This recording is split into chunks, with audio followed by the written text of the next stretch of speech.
Welcome, everybody here in the hall here, but also this is a live-streamed session, so I just tell it so that everybody knows that people are following it also from a distance. Look, often when we discuss energy, then there is this tendency that it's getting very much on supply change, on technologies, on interconnectors, on permitting, on smart grids, on a lot of sort of technocratic stuff. It's not always that close to the citizens and the consumers, but in the end, of course, we cannot make this transition without having the citizens and the consumers making this transition with us, and that they can see sort of their advantage in the transition. So maybe energy efficiency is the part of energy policies that is most tangible and most sort of concrete for the people that this is all about. So this is also the focus of this session that I'm happy to moderate. My name is Connie Hedegaard. I'm going to moderate this session. And you can see that we have a rich panel up here for you. But to set us off, we'll now have an opening address by His Excellency Sheikh Niane, Permanent Secretary for Energy in the Ministry of Petroleum and Energies in Senegal. And Mr. Niane, the floor is now yours for the next 8 minutes. We are happy that you're here, and I know that you want to go to the rostrum. Please, you have the floor.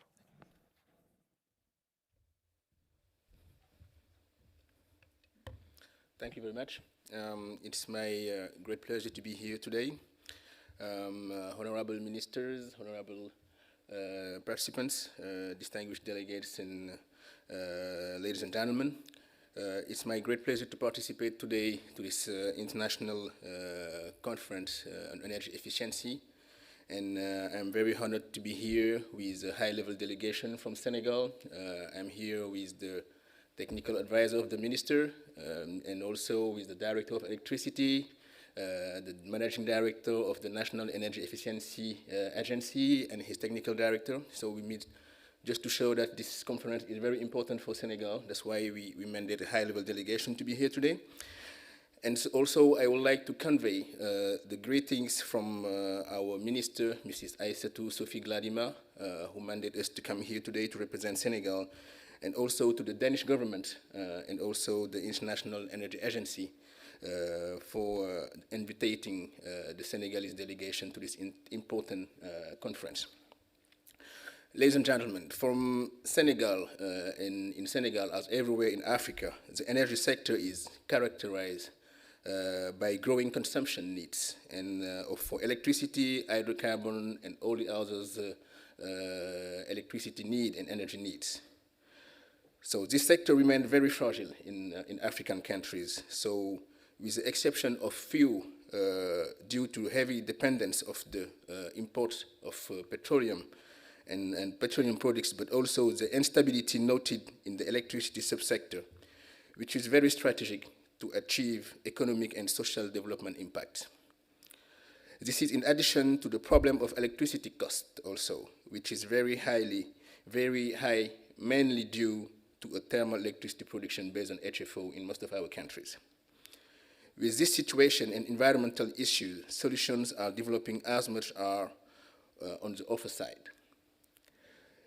It is in this framework that the government of Senegal have decided to create in 2011 the National Agency for Energy Saving and Energy Efficiency, and also to serve as an arm for the operational implementation of the energy management and also energy efficiency policies.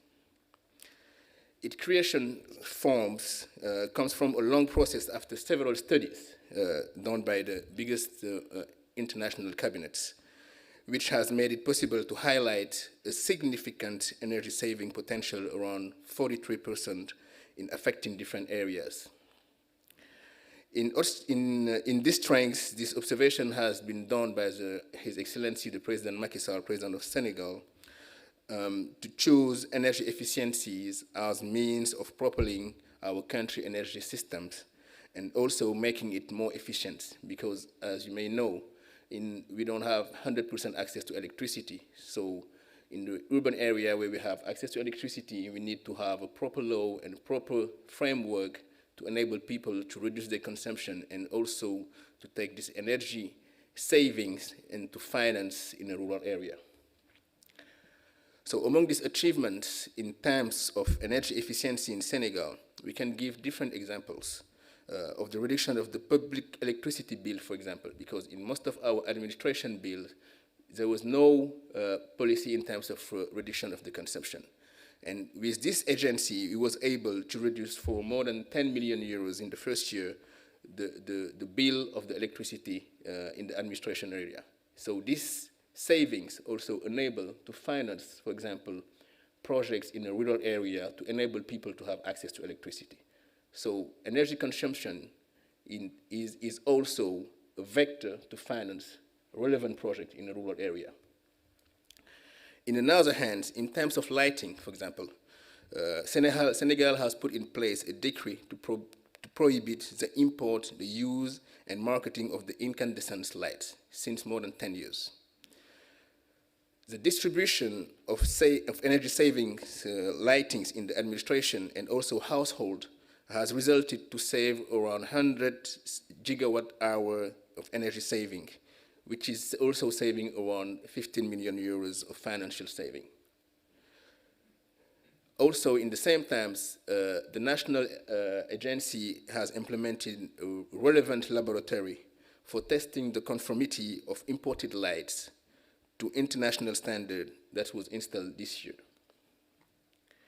Even in the food refrigerator side, we implement a high-level project financed by the Development Bank, where our country is helping low-income households to control their consumption by setting up what we call eco-fridge, and which aim to replace guzzling refrigerators with high energy efficiency appliance we subsidize.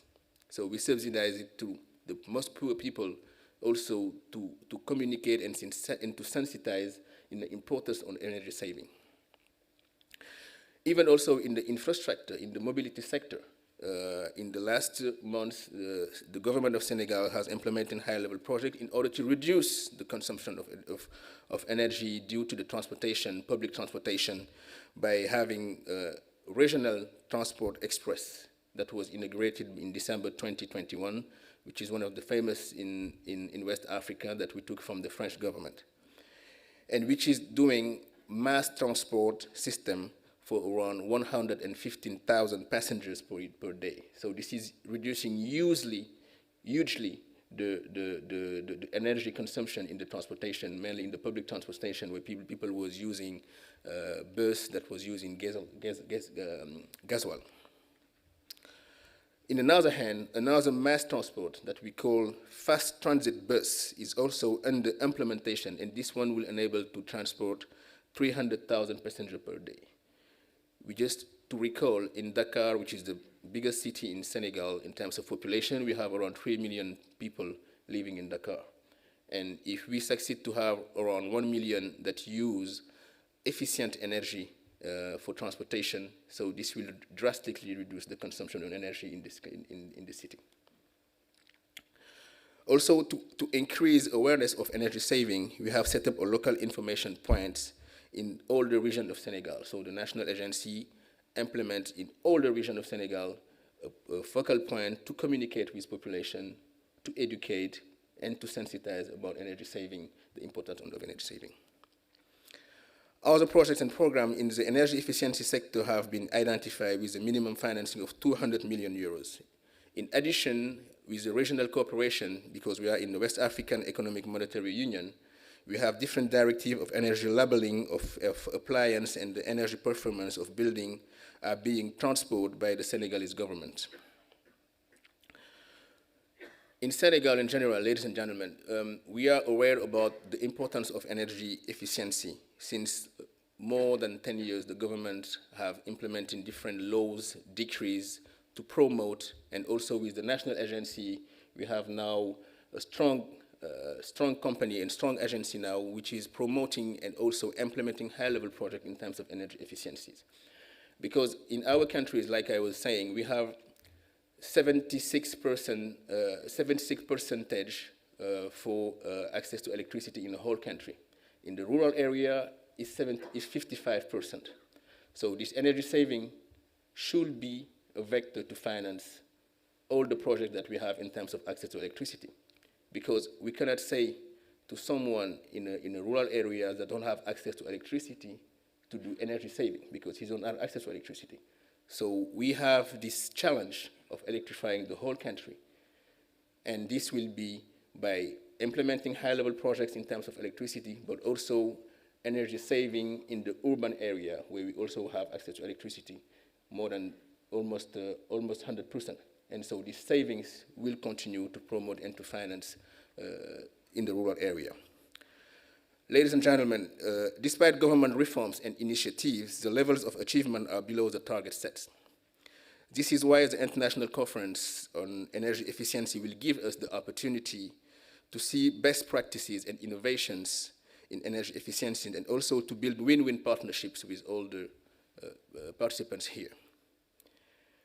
In the same time, this is why we have committed a high-level delegation here, and we are also available to meet in the Danish government, the different participants, the different companies, and looking forward to share also different experiences from different countries, the success stories, and then because we want to continue promoting this energy-saving efficiency, and also to learn from the others.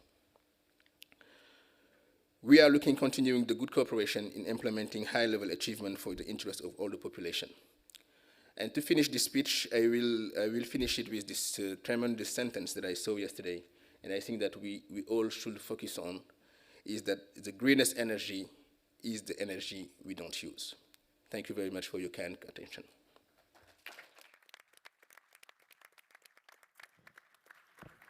Thank you so much, Mr. Sheikh-Niane. It was most inspiring. I think already we learned a lot, and also learned that there are really many areas in the world for identifying new models. And I think maybe one of the most interesting things was the finance model that you have found, where you sort of say that savings is a way to safeguard and expand electricity in rural areas.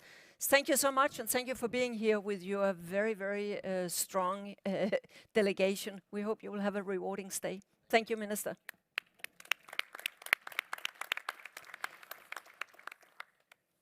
That set us off to this panel debate. Welcome up here. We have here from your right, Rosalina Lindo, Deputy Secretary of Energy from Panama. Welcome to you.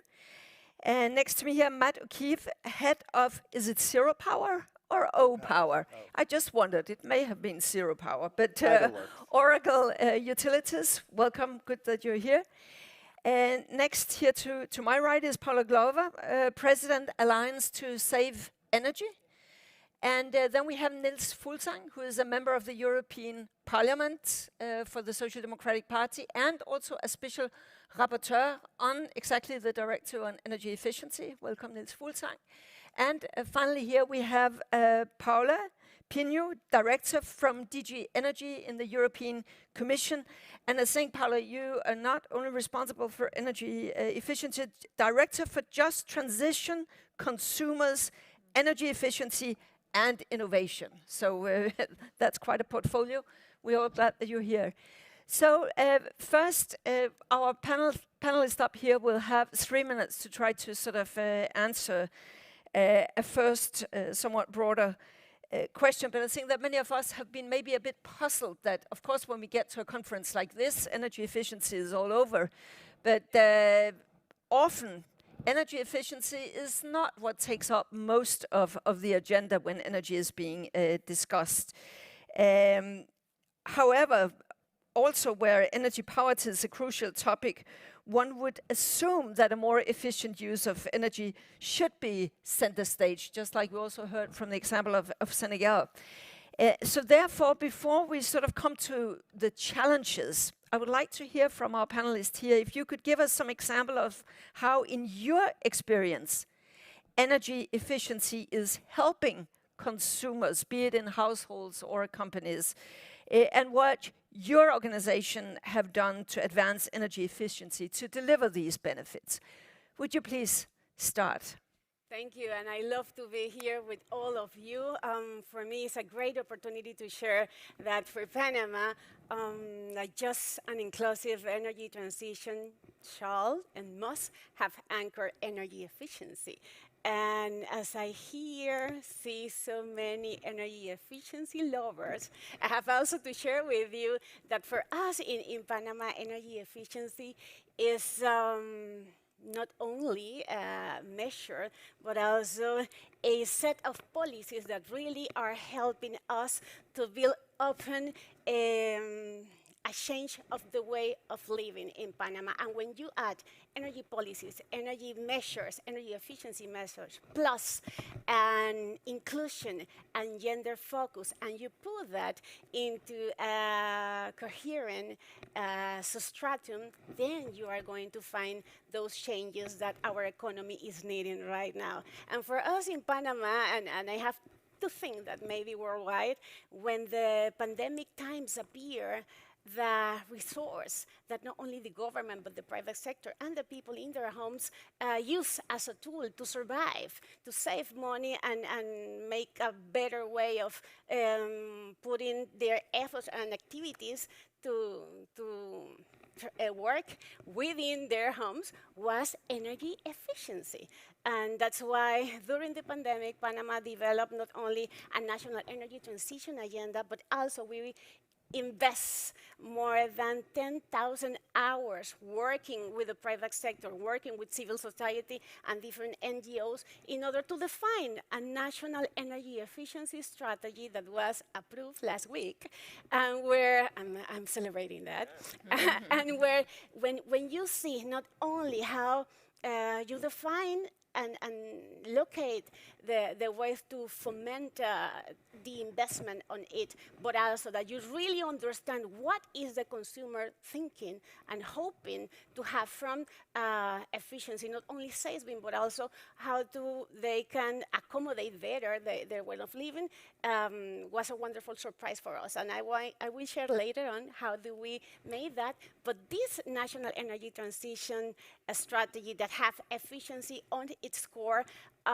includes also the creation of a national commission for energy efficiency, where more than 20 governmental institutions are part of that. Also, the academy is part of that, as well national banks. But it's not only finished there.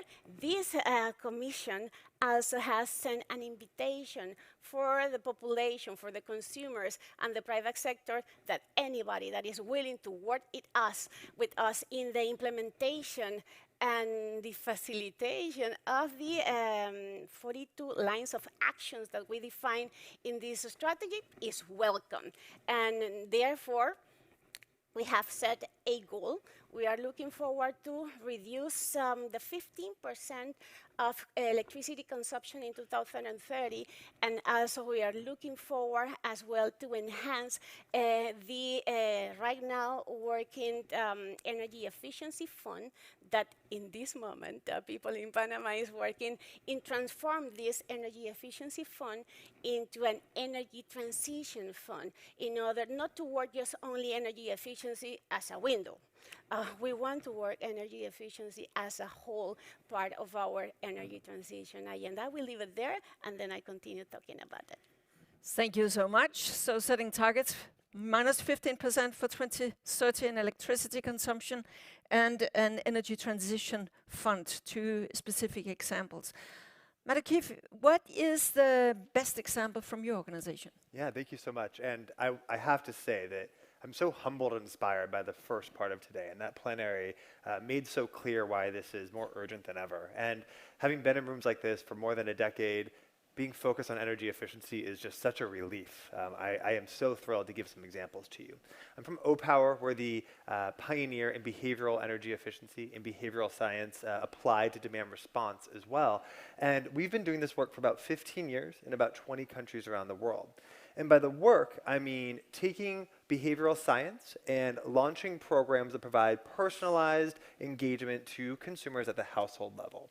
We work almost exclusively with households because we recognize that they're the most untapped source of energy savings. Ultimately, when you look across the over 100 million consumers we've engaged with now, across the globe, they're actually all reacting pretty similarly.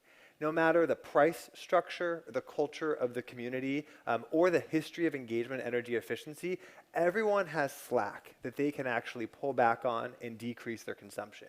Now, on the individual level, though, we have given choices to folks and recommendations to folks that are all about their specific home. Because behavioral engagement is something that is important. It's important to share behavioral science techniques in your communications, but broad-scale campaigns only go so far and are oftentimes have a short runway for how long they will last. We have pioneered this idea of ongoing engagement with communication that coaches people year over year. So I have many examples, but I did want to highlight one that I think reminds me of this moment we're in now. Although in North America is where we have the majority of our programs, in the early 2010s, post the Fukushima disaster in Japan, with their crisis dealing with energy, we worked with the Ministry of Energy, Ministry of the Environment in Japan to work with their retail suppliers to come up with 5 different programs to engage customers. The Japanese consumer is an incredibly efficient consumer of energy. The prices are very high, but there was still space to save energy, and our program showed that giving those personalized recommendations at the household level in an ongoing fashion can still have that impact. And so here we are today with the crisis facing the European market, and I can't help but think about the opportunity we have to not just meet that goal set by Commissioner Simpson of 5% reduction based upon consumers, but to exceed it when we think about the level we can do in an individual household. And I'll say all of this work is on the back of an incredibly talented team of Ukrainian engineers who have developed our product and who still support our product to this day. And so it's particularly important for us to be here to share this story. Interesting to hear, and we will hear more of some of these examples, I hope. But just one follow-up question, because you're big in North America, as you said, and we know that an American household, as an average, uses more energy than some of us. Let me put it that way. Yeah, most. And pricing is not such a popular instrument there. So what kind of, what is it you can do to incentivize, as we heard before, the American household to save? Sure. Most folks, when they're compared, do want to make a change, but they don't know what to do. And so folks will make sacrifices that might not be the most relevant sacrifice for their home. And so we pinpoint down to the right thing. For some homes, it's going to be changing their set point on their thermostats. For other folks, it will be honestly passing on traditions that are no longer passed on about pre-cooling homes, opening windows, understanding drafting, and also letting them think through and getting ahead of the next appliance investment. So if we're pre-educating you before your hot water heater breaks, before your HVAC unit goes out, you can make the right decision when that moment does occur. But I do want to challenge you on one point. Pricing itself, we have seen, has an impact in the short term, but folks just readjust their budgets. And so you still have a huge opportunity to change. Even in those really high-priced markets that we've worked in Europe and in North America, there's still a lot of savings available. Thank you very much. Pre-educating the behavioral part is very important. That must sound very nice for you, Paula Glover, working with the Alliance for Savings. What is the best examples you can present? So I think, I'm going to start by saying, I started my career in utilities 30 years ago working with customers. And so really grateful to be on this panel because customers and how our customers think about their utility and their relationship with the utility is really not necessarily how we always talk about it in the industry. And so the best example that I could give you is, having customers who would come in with bills that were extraordinarily high and incomes that could not possibly ever pay down that debt. Like, it would just be incredibly impossible. And so we have energy poverty in our country as well. We have a lot of consumers who save energy because they don't use it, but they're uncomfortable. They don't use heat when they need it. They don't cool their homes when they need it. Or they use what they need, and they have high bills that they cannot pay, and then they are shut off. And then that creates another situation. And so for me, when I would be able to work with a customer and say little things like, your water heater doesn't have to be at 160 degrees, it could be at 120 and you would be just fine. You don't have to turn off your heat when you walk out in the morning and then turn it up to 90 at night, but that if you change your thermostat to 55, let it sit there during the course of a day, and then bring it up to 68, you will be just as comfortable and you will see your bills come down. And those little tools, letting customers understand that Energy Star appliances do allow them to save money and still give you a great product that is going to do absolutely what you need it to do. And so all of those examples for me of being able to talk with customers has been incredibly helpful in informing them and getting them then to share with their family members, their friends, and others about how it works. For us as the Alliance, because we are, and for those of you who are familiar with American politics, we are a bipartisan coalition, which means we work with both sides of the aisle all the time on every single issue, and we're always trying to find commonality. And where efficiency used to be something that was really easy to coalesce people around, it's not anymore because everything is just really politicized. One of the things that we do, in addition to our advocacy work to educate our policymakers and our regulators about the importance of efficiency, is that we have an education program at the Alliance. And so we start very young with students, and we work with schools around the country, letting students understand the power of efficiency in their school building. And so it's not something that's unfamiliar to them or something that's just kind of theoretical. It's a program that allows students to look at the building in which they are, their school. What are the opportunities to make it more efficient, allow them to work on some projects so that they have some real life experience. And we find that that then allows a student to go back to home, to their communities, their churches, whatever, and again, talk about the importance of efficiency in a real and meaningful way so it doesn't seem like it's something that's kind of out in the universe and no one really knows what we're saying. Thank you very much. And again, this on the behavioral side, the culture, sort of the habits that people have and the education.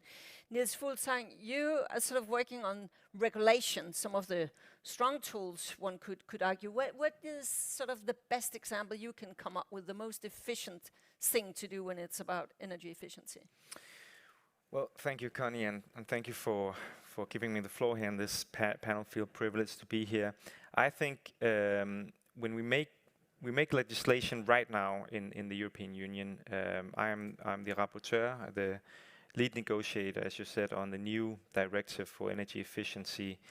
And I think we need both a behavioral change, that's obvious, but at the same time we need some strong rules that oblige member states to do something, to live up to targets.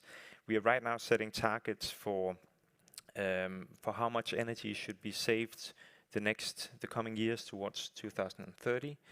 And I think we have a great momentum right now for setting a high binding target. When I was elected for the European Parliament 3 years ago, it was called the first climate election in the world. Climate was basically the topic that took up the most space in all the debates that I went to. And so people really expect that we act now, that politicians act, consumers, citizens expect it. That's what I feel, and I think that's what many of my colleagues feel. And that's why we are making this new legislation on energy efficiency. So I believe we have a momentum, both because of the climate crisis. We heard yesterday in the reception, where some of you, I'm sure, were, from the chairman of the youth movement of the Danish youth fighting against climate change, that really expect us to do something when it comes to energy efficiency. But then we also have, secondly, the energy crisis which has come up, which means that consumers are paying much higher energy prices. And of course, if we can increase energy efficiency, we will save the energy bill. We have a lot of examples also here in Denmark from consumers demanding increased energy efficiency in a city not so far from here, Viborg. The company Apple has a data center which was supposed to be connected to the heat network, but it was 7 years ago and nothing has happened yet.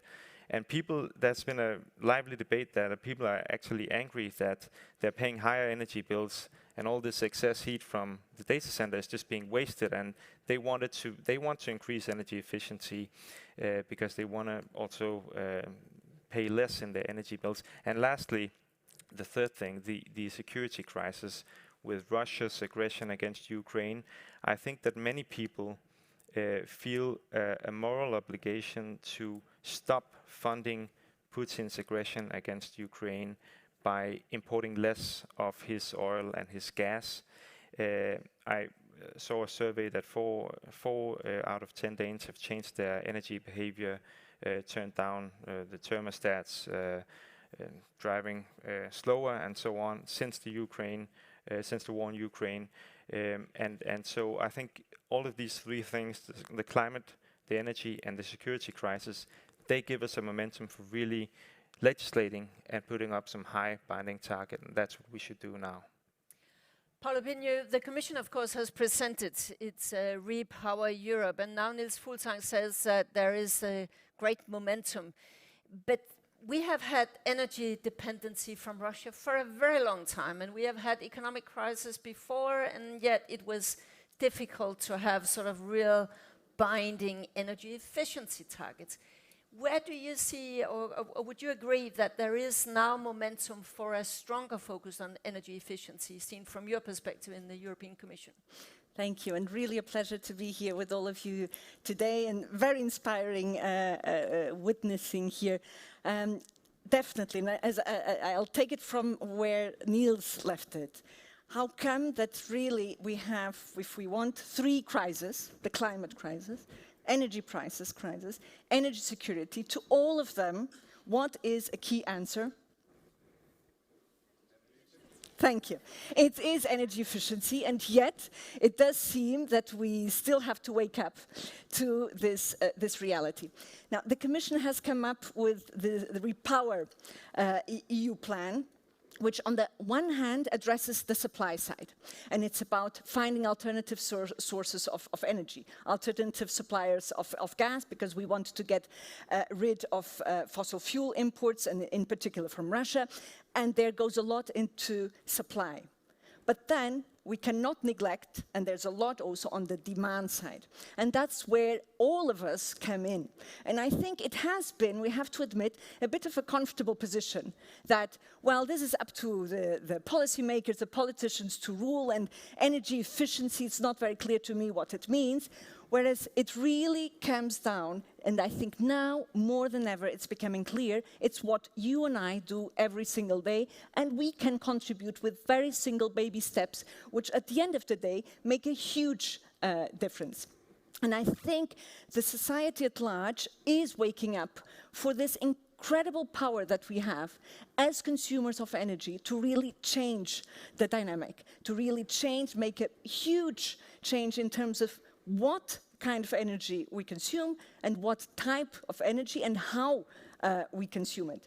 And so I do see that on the one hand, we need to put the legislation in place. The Commission has put forward a number of proposals, the Energy Efficiency Directive, and legislation on buildings, the Renewables Directive, all of it will build and seize the energy efficiency potential. But legislation alone will not do it. Then, of course, you need to put the financing also there, and there's a huge package going into there. But then you need information to every single consumer to know actually what are the best ways for me to consume efficiently. So to come back to your question, Connie, I think there is an unprecedented momentum. I think we need to seize it. But both on the short term, and this is where the EU SAVE plan comes in, and the measures, very simple measures that the IEA, together with the Commission, have put forward in terms of what we can do as citizens, and be it in the thermostat, be it in the way we drive, but then also the longer structural measures that will eventually lead to this behavioral change, which will lead to a much more efficient use of energy, be it the households, but be it also across the economy, the industry. How can we make sure that, for instance, with the audits that are carried out, that business owners know how to make their industrial production much more efficient? And that's where legislation comes in, sets the targets, and puts really also the right signals to the market. I know there are also representatives from financial institutions here, and these are the signals which are also needed for these financial institutions to know where to put the money and how to enable what we are putting forward in legislation. Thank you very much, Paula. Also very clear that you say that now the people at large, society at large, is waking up. I think that Deputy Secretary Lindo, you sort of alluded to that you have some experience with sort of some of the feedback you got from citizens. Now we hear very much that information to make it clear what to do is essential. And you would come back to this feedback you had. What would your comments be to what you have heard? I really have to say that we were really on a trauma why people wasn't implementing energy efficiency. So we decided to go to talk with the people to understand what they were thinking. So last year, year and a half, we make an analysis of what were the content of the information that people were complaining about energy in general. For 6 months, we gathered more or less around 700,000 data related to energy. Also, we make some focus group focusing on women, on Afro-descendant and native population as well, trying to understand why you are not getting more on board with the energy transition. And the interesting thing that we gathered there was they like energy efficient. They see it as a positive thing, but it was the perception that energy efficiency equipment and energy efficient household were just for people that can afford it. They saw it as a luxury. So if this is a luxury product, even I don't want to know if I can buy it. No, because it's luxury. It's not for me. So having that in mind, we continue deeping in the formulation of the National Energy Efficiency Strategy, but we wanted the population to have experience with the energy efficiency equipment and so on. So we developed a pilot project in order to not only provide solar rooftop and also energy efficiency appliance for the population that was under a consumption of 300 kilowatts hour per month, but also this pilot project includes to make a deal.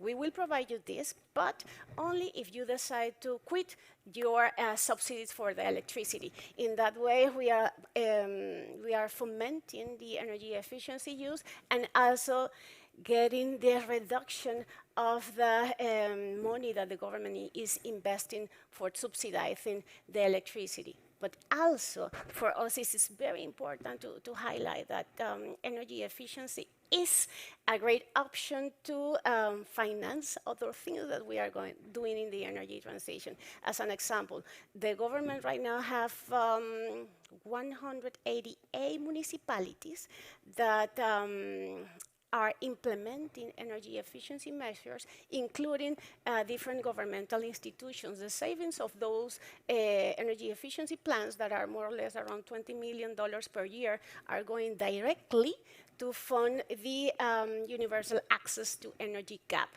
When we evaluate the impact that could make in our universal access energy gap, we realize that it shortened the time where we are going to achieve both goals, not only to assuring that won't happen in 2039, that was the business as usual scenario for Panama, but also having additional resources to bring the rest of the population to the 21st century.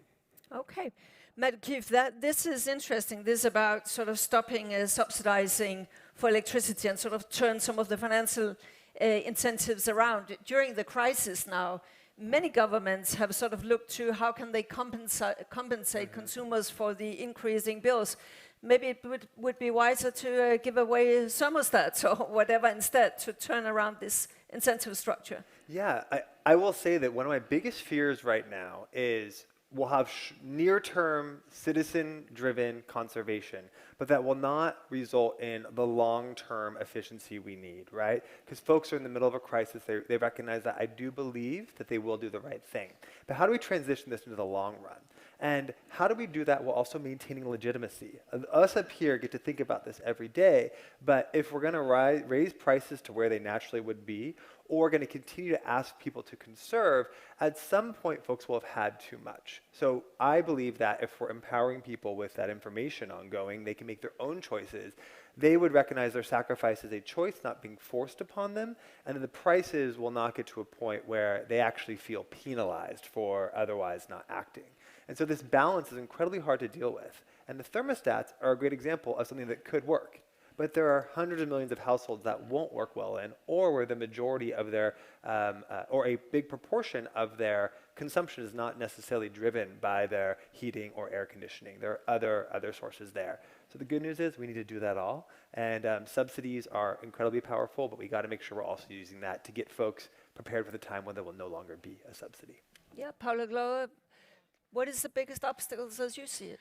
You know, I think, quite frankly, for us, I would say disparity. And how do you have, like Paul is responsible for a just transition. We talk a lot in the state about a just energy transition.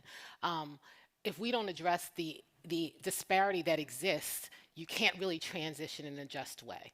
And we don't talk a lot about the disparity. And so what I mean by that is we don't necessarily have subsidies. We have special programs for very, very low income folks. Very, very low income folks. And even when they are fully funded, those programs only serve about 25% of the people who actually need it. And so what you know is that there are 75% of the folks who are very low income who actually aren't going to get any help whatsoever.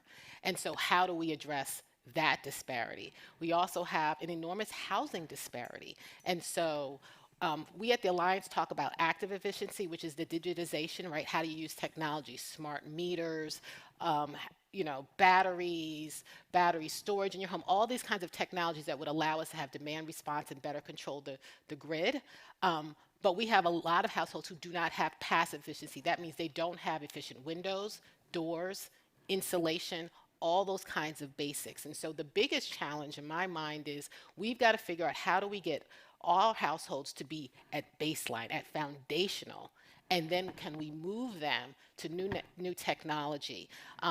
And when we're thinking about technology, and this is the additional challenge that we have in the States, is so much of this is about being connected and interconnectedness. And when you think about income disparity, these are the same very households who actually don't have access to the internet. Or if they do, it's not high-speed broadband. Or if they have access to high-speed broadband, it's too expensive and so they can't afford it. And so all of those kinds of baked-in disparities that we already have for many customers, many customers, only gets worse. And we can't give them the kinds of technologies and tools that they need and that they would like to have until we're able to close that gap. And so our ability, I think, in the States to be able to close that gap using legislation, using regulation, using special financing programs, we actually need all of it, and we need a real focus on it. And the fact that for whatever reason right now we are so politicized makes that just more difficult to get people to kind of see how important it really is. Very clear messages, I think, from the three of you that we need the whole host of things. But Niels Fuglsang, even in Europe, we will also know about energy poverty. And it's fine to talk about regulating of buildings, building requirements, doing this, doing that. But it also has to there has to be a business case, or it has to be financed somehow. What is your concerns when it comes to combating the energy poverty? How can energy efficiency be used in that respect? Well, I think that's an extremely important question, the energy poverty. We have, as you say, many people living in energy poverty in Europe, millions of people who cannot afford their energy bill, who have to choose between warming up their house or their dinner, basically. And I think we need, in the legislation that we make, we try to say a good part of the effort has to be prioritized for the energy poor. The energy poor are the ones who need insulation, for example, the most, because they are poor, so they cannot afford the bills. But if they have insulation, the bills will not be so high. So So we need to prioritize the effort towards the energy poor. That's both a moral obligation. It's also, if we want to make this a success story, we have to make an inclusive green transformation that includes both rich and poor, in order to get people along with this idea, I think. And then I think, of course, investing in energy efficiency costs money, but it is an investment. It will pay itself. Many of the projects will pay themselves back in some years, but the initial cost, I think the state has to help, has to subsidize. We adopted huge rescuing packages or economic packages to help the economy during the corona crisis in the European Union. And we said that 37% of these money, they have to be directed at climate initiatives. So now I think the European Commission and the member states, they have to stand guard of these 37% and say, these money that we have granted, they have to be directed at, for example, insulating homes, for the energy poor, to help them so they don't have to pay the bill themselves. Paul Opinion, that sounds logical, and why don't we just do it? At the same time, for instance, in Europe now, we have to find sort of expand in renewables, change the energy systems, expand the grid, all these things that also costs financing and investments. What is the Commission's thinking on how to scale up financing of energy efficiency? There have been several instruments to do so. Just to give you some examples, last year, as part of the package of legislative proposals that we put forward, there's one which consists of extending the famous emissions trading system, the ETS, to transport and buildings, meaning the more fossil you consume or carbon you consume, the more it will be paid, and applying it also to buildings.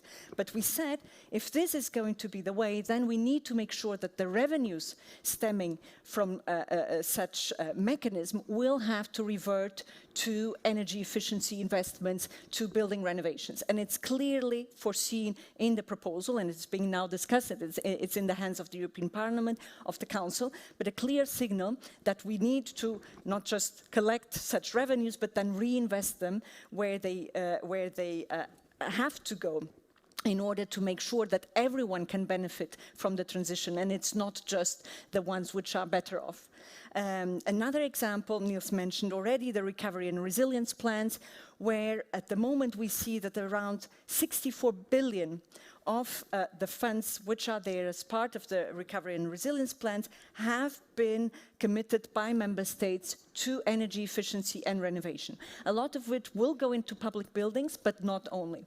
So we're seeing also, from this point of view, an unprecedented momentum in terms of the volumes of financing that are being put out there. Now, we know public financing alone will not do it, so we have to have these signals which will hopefully act as levers for private investors to come in and to see, okay, this was the kick-off and now we can build on it. And it's very important to bring these together, the public financing as, in a way, a trigger, the signal, and then to be topped up by the necessary private investments, because the worst thing that can happen is, as Rosilena mentioned, that consumers have the feeling, this is not for me, this is a luxury product. So, and that's where also information, again, is an obstacle and has to be overcome, with really showing what is a consumption of a given product, how much will you be paying for not for the gas boiler as such, but how much will it cost, especially now against this high energy prices,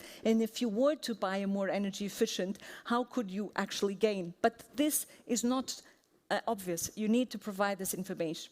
Yes. You wanted to comment on that?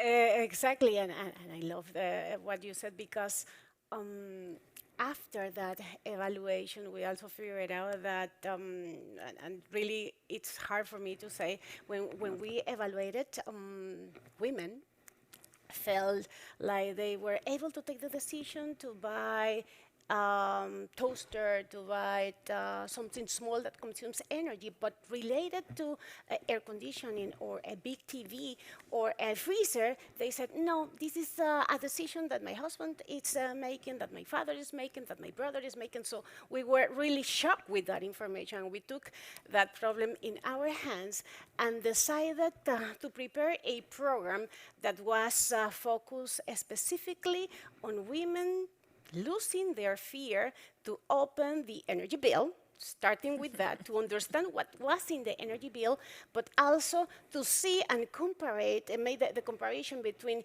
the different non-efficient equipment, how much that costs in the year, and how much it costs the ones that are already in Panama, no?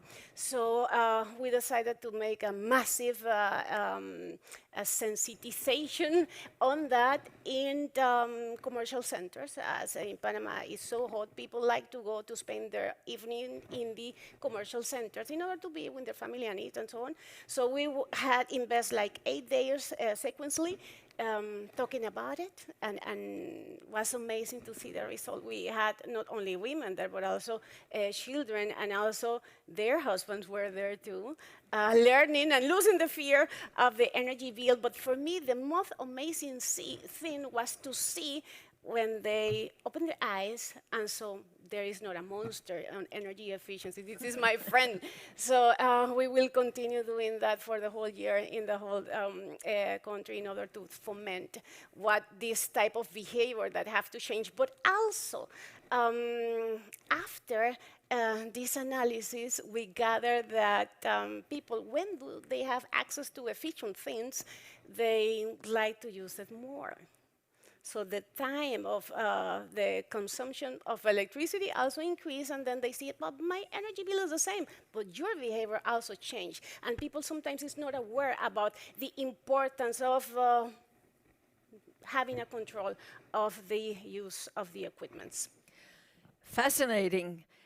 Losing the fear of the energy bill and the way you have approached that. I wondered, in Europe often the job generating potential in energy efficiency has played really a crucial role. I think also in the reports from the IEA it has been assessed that this can really generate a lot of jobs. Is that also part of the American discussion on this? Absolutely. Efficiency, as we always say, efficiency jobs exist in 99.8% of the counties in the United States. There are only 6 counties in the US that don't have an energy efficiency job. So that's a big piece of the narrative. That's great news. The challenge is workforce and talent, right? And so how do we find enough ESCOs to actually be able to do this work once it's funded, once we know how people are going to be able to pay for it? How do you find more, small businesses who can do it? Because it can be a great economic boost. But we are facing the great resignation. And so our large companies, our small organizations, my nonprofit, we're all having this war of finding talent at the same time that we need to do work and grow the economy. And so that's kind of the thing that we haven't really cracked that nut yet. And Nils Fuglsang, in Europe right now, there are so many jobs that where it's or functions that it's difficult to have people enough for. I mean, where we have the labor force actually in the few years to come in to really do the big effort needed in energy efficiency.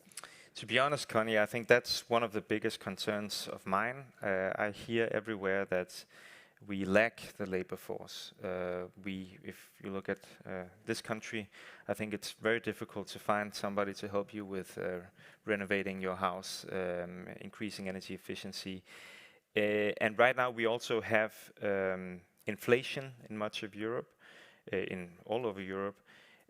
So governments might hold a little bit back in investing, because if you lack the skilled workforce and then you invest, then you drive wages up.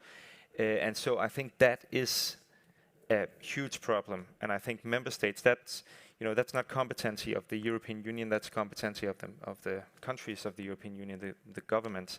They really need to think about, not just think about, but to act on the educational policy to make sure that those who implement the green transformations, we need more of those skilled of that skilled workforce. We don't have sufficiently now.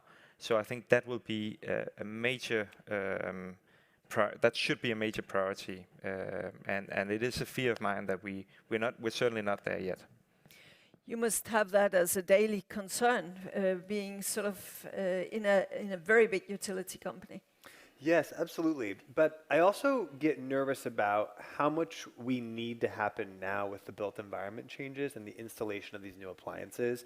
And even if we trained as many people as possible today, and even if we produced all the equipment we need, it's going to be years still until we could ever turn over the homes that we need to. So I think that an important thing in the just transition is also to prioritize who we are subsidizing, where we are subsidizing, and finding the energy profiles of those homes that are using at the time that makes the most sense for us to make these changes. We've done a lot of work lately to ensure that savings is not just a flat thing, but that it's occurring at specific times of day as parts of North America in particular are moving to so much renewables penetration. We're finding this helping folks in this transition before they can make that equipment in their homes, upgrade in their homes, or on their grid in the region in general. So moving that transition to time of use savings has been really critical. Before we wrap up this panel, I would just already now prepare you that I will ask you just your best advice, which obstacle it's most important to remove in order to scale up energy efficiency. But before we get to that round, you just had a short finger. Yes, exactly. When we were evaluating how the impact of the implementation of the energy transition agenda, we modeled everything within the green economy model, and we saw that for 2050, we are going to be generating more than 140,000 new jobs, and from those, the 13% is going to be related to energy efficiency. With that in mind, right now, we are preparing ourselves and the private sector in order to have that level of professionals that we are going to need for building up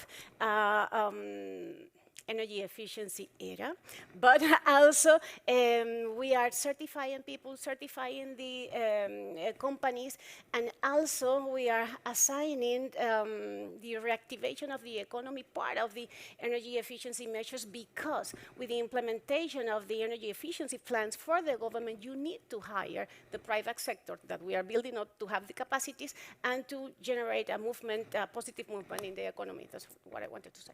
Thank you. Paula, your best sort of bit as to what is it most needed to do urgently, your sort of 20 seconds pitch for that. We should mention behavior. It's not about policymakers changing consumers' behavior. It's setting an environment which is conducive to the behavioral change. And for that, information is absolutely key. When I go to a shop and I see all these heating appliances and others which go into my home, I need to be able to see how much I will save, depending on what will be my own choice. And their information is key. We have the eco-design, we have the labeling measures also at EU level that you find in each shop. And this is absolutely key to make also grassroots changes. Niels Fuglsang? Binding targets. That will be my 2 words. We need binding targets for what we need to do.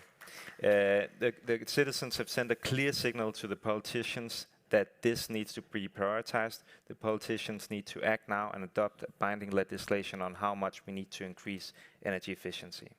Paula Glover? I would say storytelling. I think you can't get people to care about what you're doing unless you tell a story that makes sense to them.